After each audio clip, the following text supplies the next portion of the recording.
This is the GCSE biology presentation looking at heart disease. To get started, what you have to do is name the 4 chambers in the heart, name the 4 blood vessels that are connected to the heart, and for each of the blood vessels identify them in the picture as number 1, 2, 3 or 4. Pause the presentation now, and when you're ready you can go through the answers. And so on to the answers.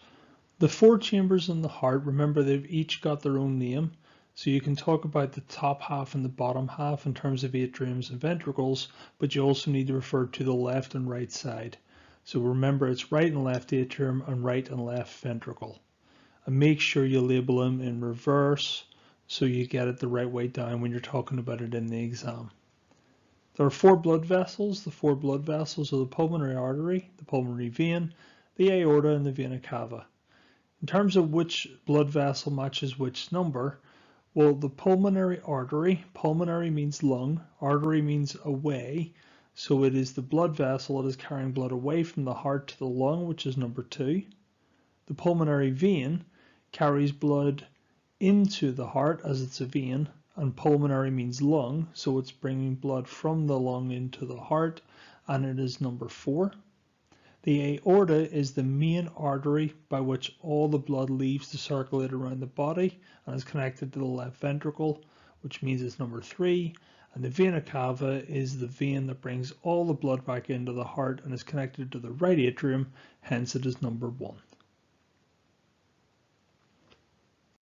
In this lesson, we're going to define the term non-communicable disease.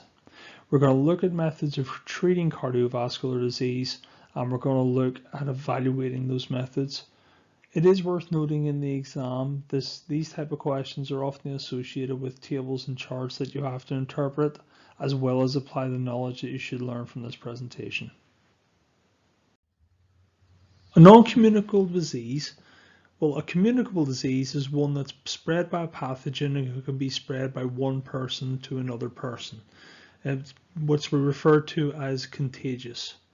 Non-communicable diseases are not caused by pathogens and they're not contagious, and the cardiovascular diseases are examples of these.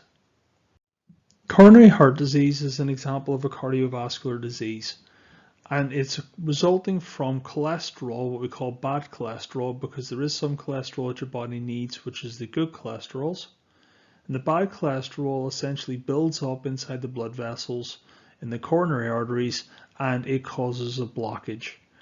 And when it causes a blockage, it means that the red blood cells cannot flow through quick enough to supply the heart muscle with the oxygen it needs for the process of respiration.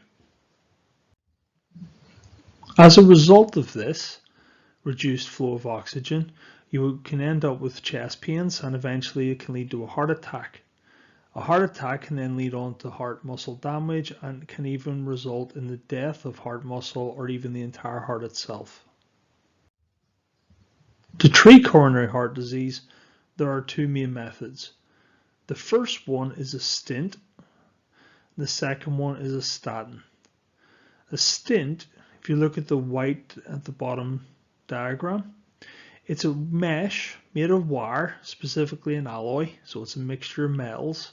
That's important because it means that it's very unlikely for anyone to have a reaction to it, and it's also unlikely to activate the person's immune system.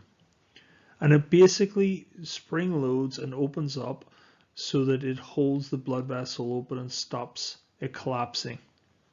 Statins target the cholesterol, the bad cholesterol in your blood, and reduce that level of bad cholesterol to reduce the buildup of the fatty material in the blood vessels. Thinking about what way stents work and how statins work, think of the positives and negatives for each method. Pause the presentation, take 2 minutes maximum, and try and come up with the positives and negatives that you can think of for each of the 2 methods. When you're ready, you can restart the presentation and see how you've done. Pause the presentation now.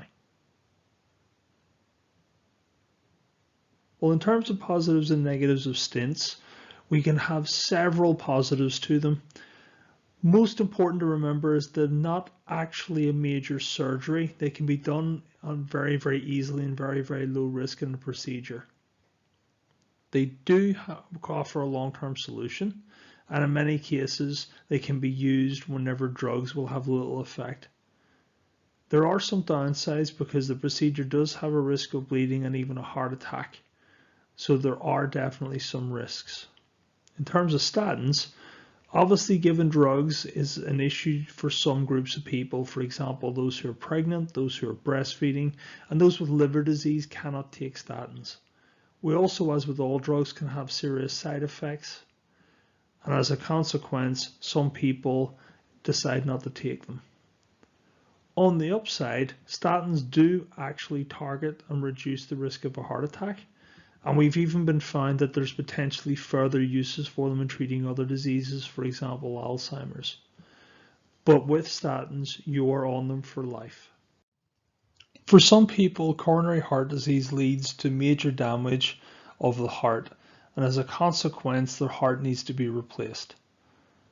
If they have heart failure, then there are levels of heart failure. It doesn't mean the heart stops working completely. There are varying levels of it. But oxygen is not being pumped around the body efficiently enough in order to keep all the muscle cells and tissues alive. It is possible to use artificial hearts to keep a patient alive for a short period of time while they wait for a donor heart to become available. But essentially, you will need a heart transplant. So in a heart transplant, we have to get a donor heart. Think about what the advantages and disadvantages to having a heart transplant are. Pause the presentation, spend a maximum of 2 minutes trying to come up with some advantages and disadvantages, and when you're ready, restart the presentation to go through the answers. So pause now. In terms of evaluating heart transplants, there are a number of issues. You have to take what are called immunosuppressant drugs, and these are drugs that will suppress or reduce the effectiveness of your immune system. The reason they're taken is because if you don't take them, your body's immune system may attack the donor heart and as a consequence reject it. The downside is that taking those drugs increases your chances of suffering other types of infections.